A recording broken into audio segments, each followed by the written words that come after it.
Timóteo, aí também no capítulo 1, 1 Timóteo, capítulo 1.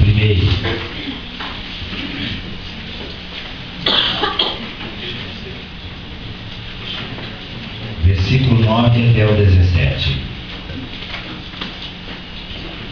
Mais uma vez eu gostaria de lembrar os irmãos que, por favor, se você está com seu celular ligado, desligue, fazendo o favor, para não ter nenhuma interferência, né?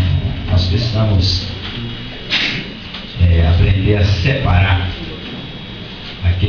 esse tempo que é do Senhor para o Senhor, exclusivamente para o Senhor, né?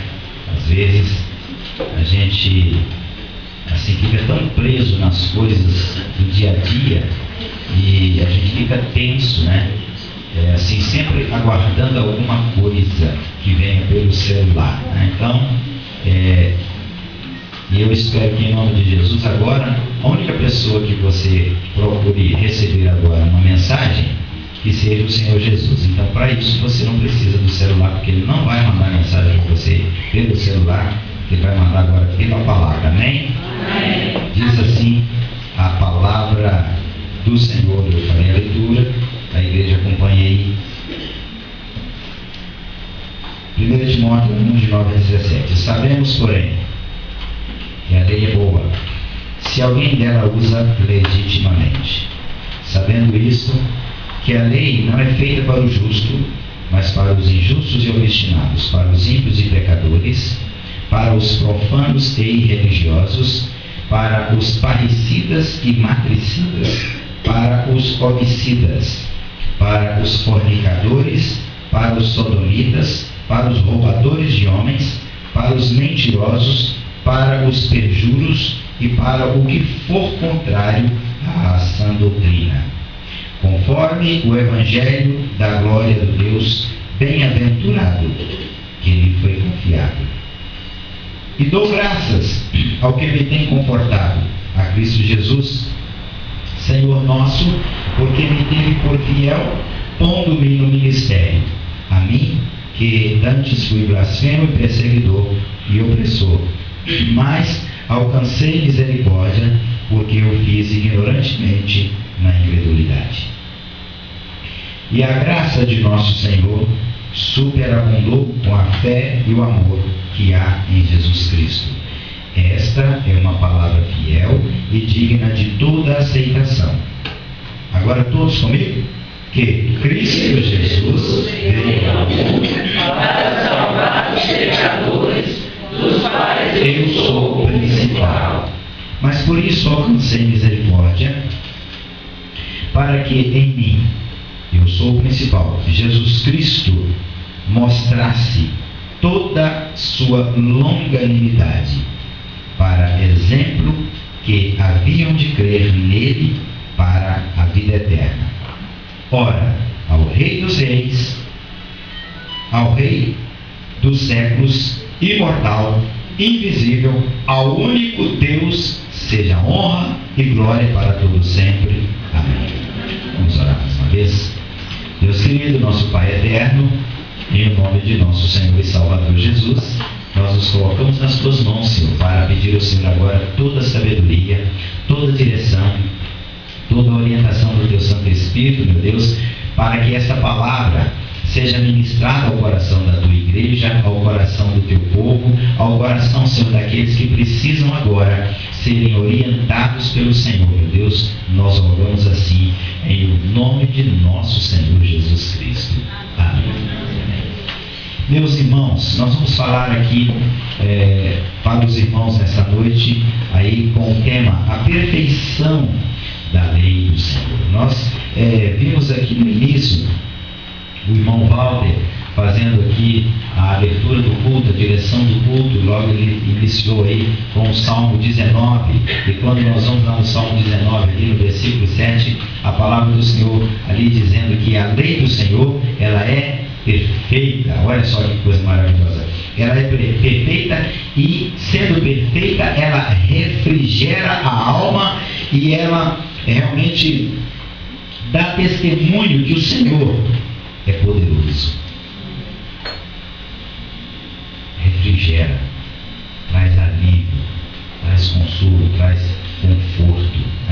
E ainda o salmista, ele diz que o caminho de Deus é perfeito.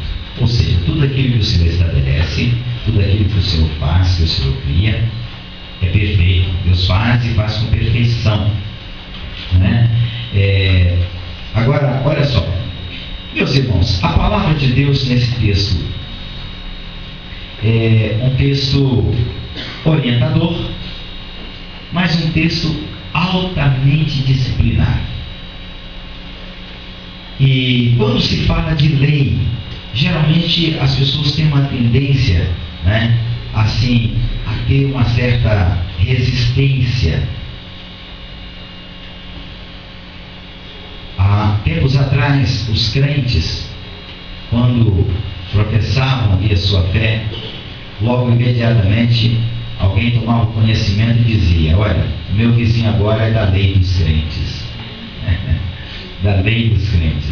E quando falava isso, o que tinha na mente da pessoa era que agora ela estava proibida de fazer uma porção de coisas, né? Agora não vai poder mais beber, agora não vai poder mais, naquele tempo, jogar, não vai poder mais, né, adulterar, não vai poder mais farrear, não, então assim, só o não e o não.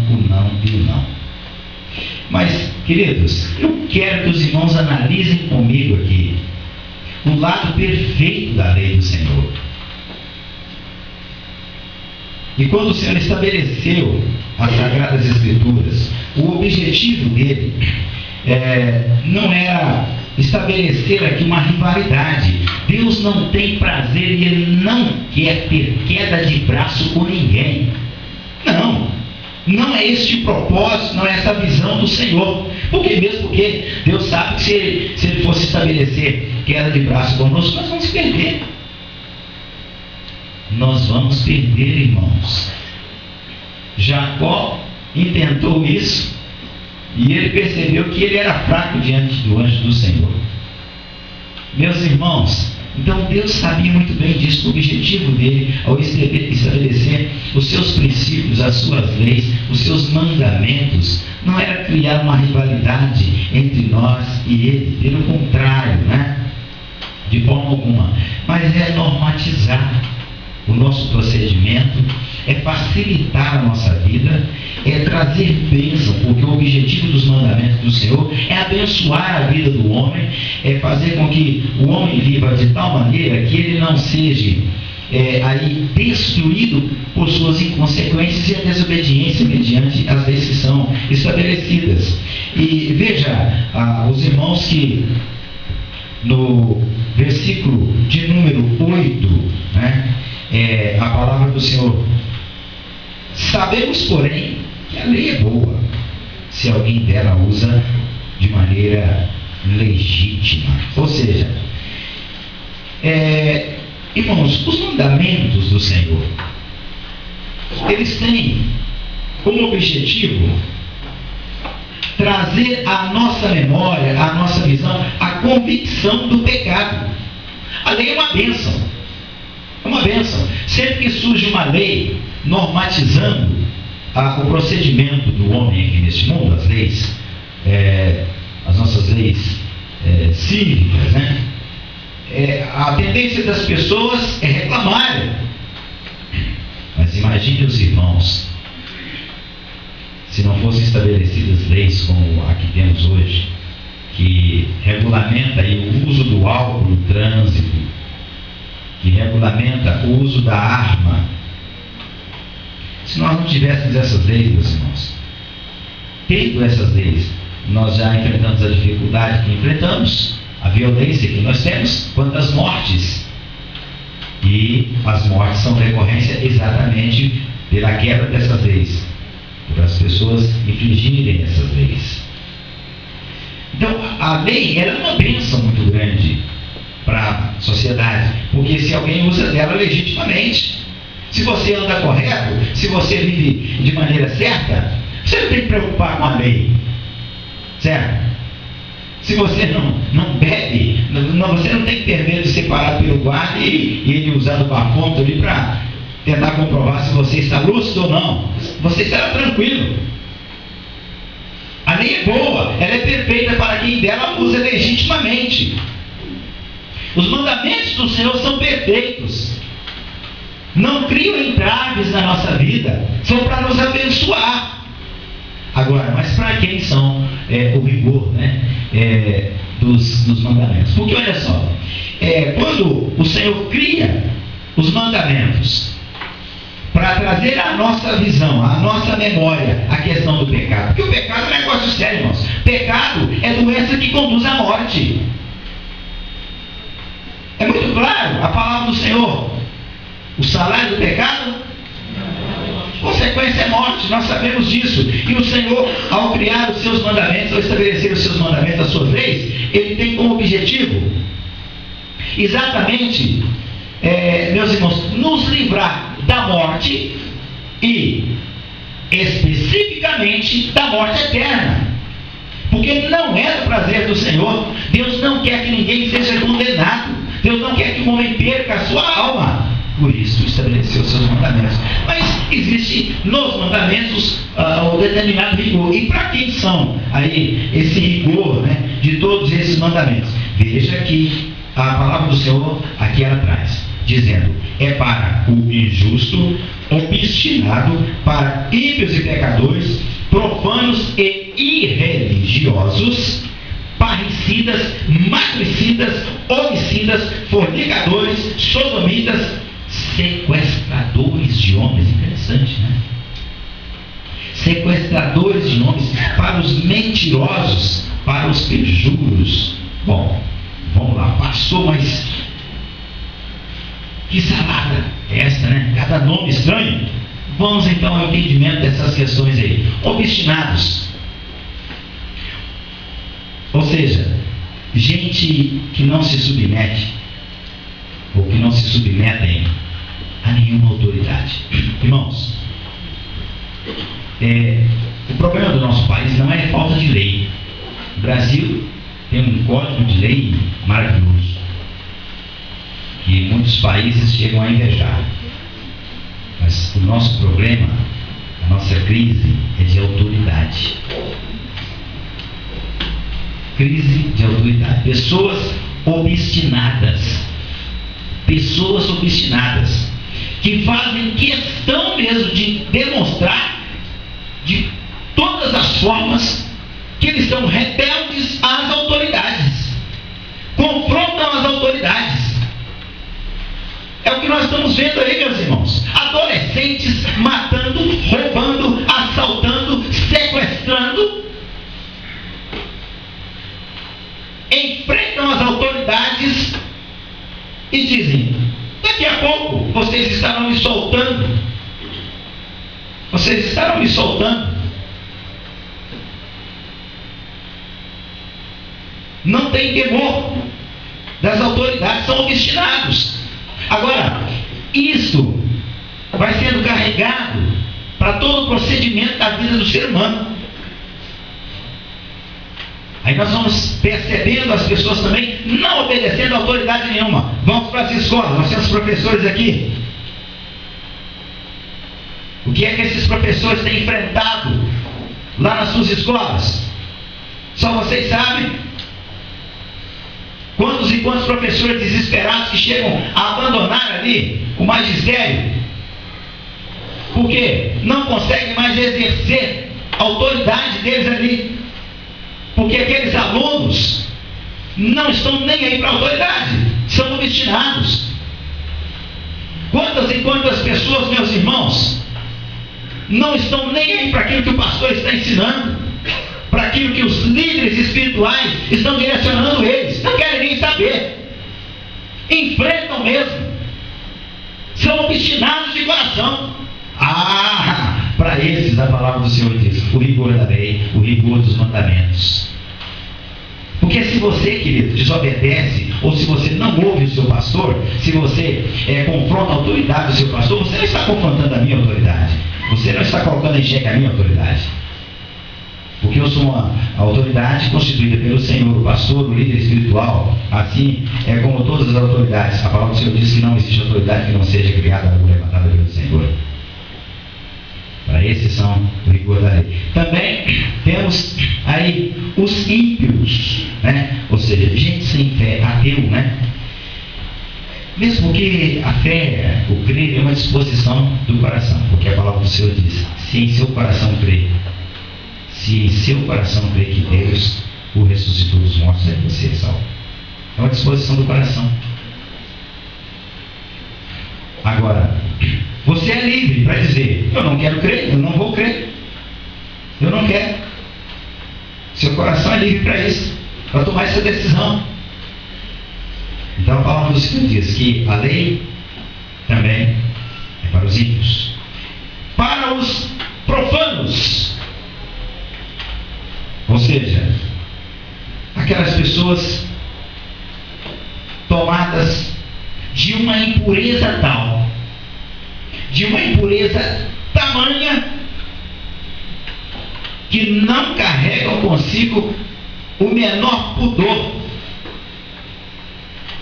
Profanos, gente que não está nem aí para ética, para princípio algum. Hoje aconteceu lá em São Paulo, ali o que chamam de a parada do orgulho gay. Mas que orgulho é esse, irmãos? Que orgulho é esse? O que tem ele de se orgulhar? Ver pessoas mantendo relação sexual no meio da rua como animal? Ver pessoas andando nuas pelas ruas, fazendo suas necessidades fisiológicas em qualquer canto como animal? Isso é orgulho? Interessante que se você sair na rua aí apenas usando peça íntima e passar um policial, você pode ser preso por atentado ao pudor. Agora, veja só que o pecado é tamanho na vida dessa gente.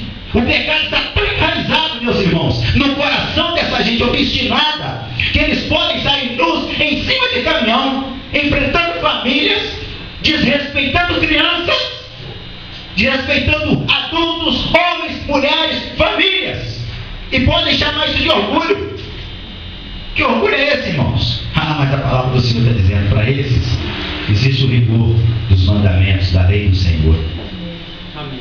Existe o rigor dos mandamentos, a palavra do Senhor diz. Então, para eles, para os profanos, gente que está enfiada, apodrecendo na vergonha do pecado, e não sentem que isso é vergonha. Mas tem mais. A palavra do Senhor diz também, olha só, que a lei do Senhor, ela é para os parricidas, para os matricidas, para os homicidas. Ou seja, para quem mata pai, para quem mata mãe, para quem tira a própria vida. Ah, pastor, ainda bem que eu não estou nessa. Será que não? Tem muita maneira de matar um pai, viu? Tem muito filho aí assassinando os pais devagarinho. Quantos e quantos e quantos filhos pirraçam os pais, fazem de tudo para ver o pai e a mãe definhando ali, morrendo de raiva, de desgosto, de tristeza. Quantos e quantos filhos têm prazer na desobediência e fazem questão de mostrar que são rebeldes? Quantos e quantos filhos passam anos e anos sem visitar os seus pais? Essa semana eu me emocionei diante de um programa de televisão, quando eu vi ali uma mãe idosa chorando e dizendo: há muito tempo meus filhos não vão à minha casa. Todos se emocionaram, não houve quem não se emocionou naquele programa. Meus irmãos, você vê, olha só, imagine vocês, nós temos aqui irmão Robson, irmão Roberto, que estão aí passando algumas noites em claro, né? Cuidando ali do Mateus, daquele bebezinho, daquela criança, com todo amor, com todo carinho. Agora imagine vocês acompanhando isso, esse crescimento, tendo essa luta, e muitas outras lutas virão, com certeza, pode ter certeza disso, muitas dificuldades, e até você ver o seu filho um homem formado. E aí quando ele já estiver um homem formado, você estará já um homem em deformação. Um homem deformado, envelhecendo, precisando do carinho, precisando do amor, do aconchego, do beijo, do abraço do seu filho. E ele simplesmente manda uma mensagem ali pela internet, pelo Facebook, pelo celular, dizendo: pai, mãe, infelizmente esse mês não dá para ir na casa de vocês. Quando dá no mês seguinte, a mesma coisa. No mês seguinte, a mesma coisa. Isso vai anos e anos. Tem muito filho matando os pais. Meus irmãos, meus jovens, vocês que estão aqui, olha só, muito cuidado, porque hoje você é filho, você é filha, amanhã você será mãe, você será pai, você será pai. A palavra do Senhor, é claro, Deus está observando tudo isso, Ele tem conhecimento.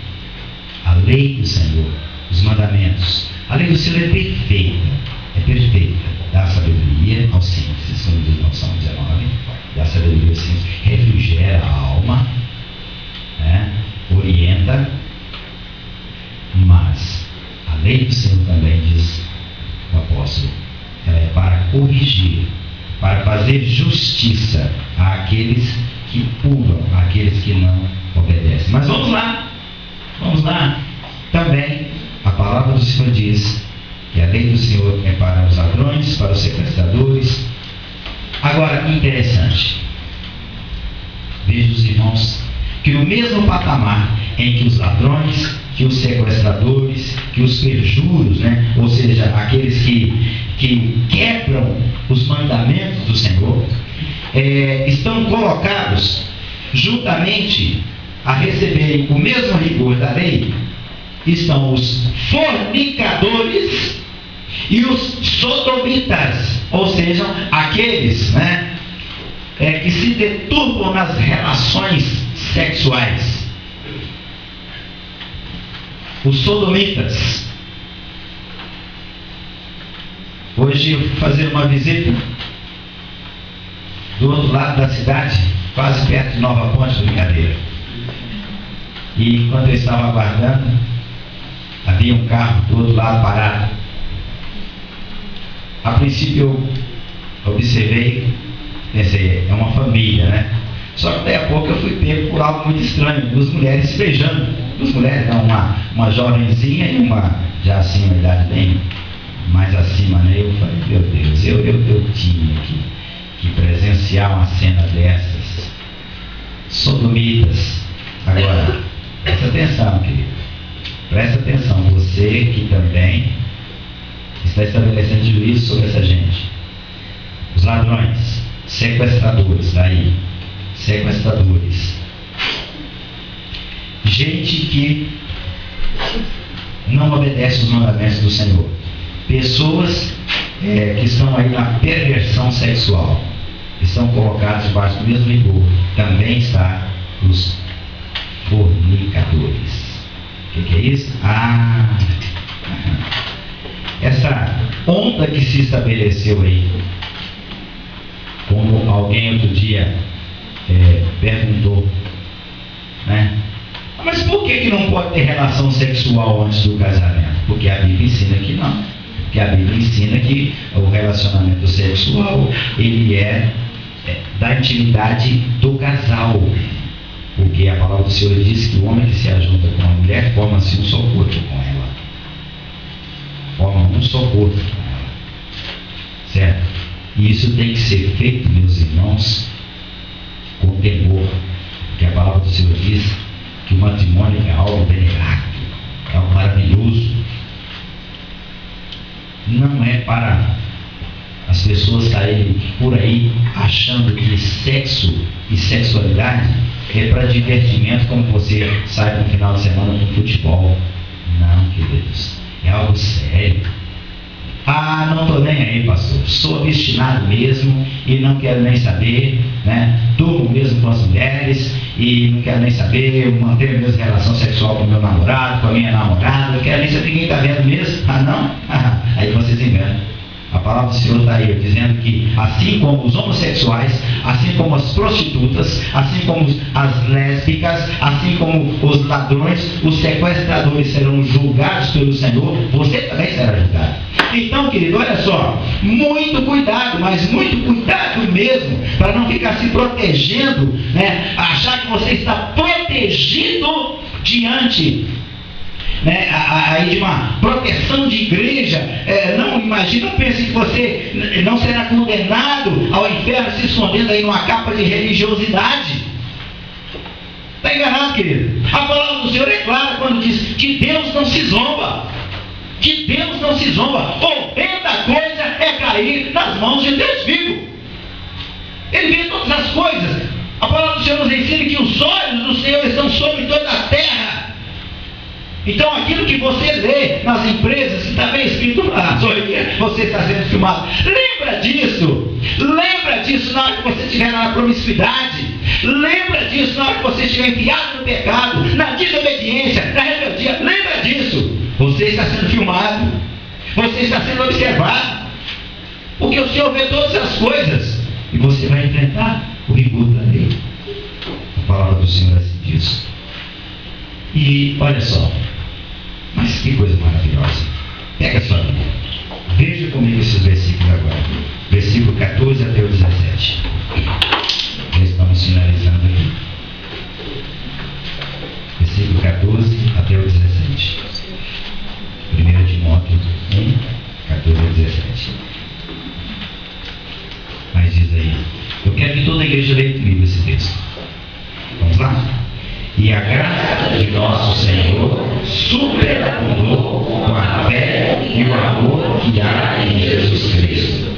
Esta é uma palavra fiel e digna de toda aceitação, que Cristo Jesus veio ao mundo para salvar os pecadores, dos quais eu sou o principal. Mas, por isso, alcancei misericórdia, para que em mim, que sou o principal, Jesus Cristo, mostrasse toda a sua longanimidade, para exemplo dos que haviam de crer nele, para a vida eterna.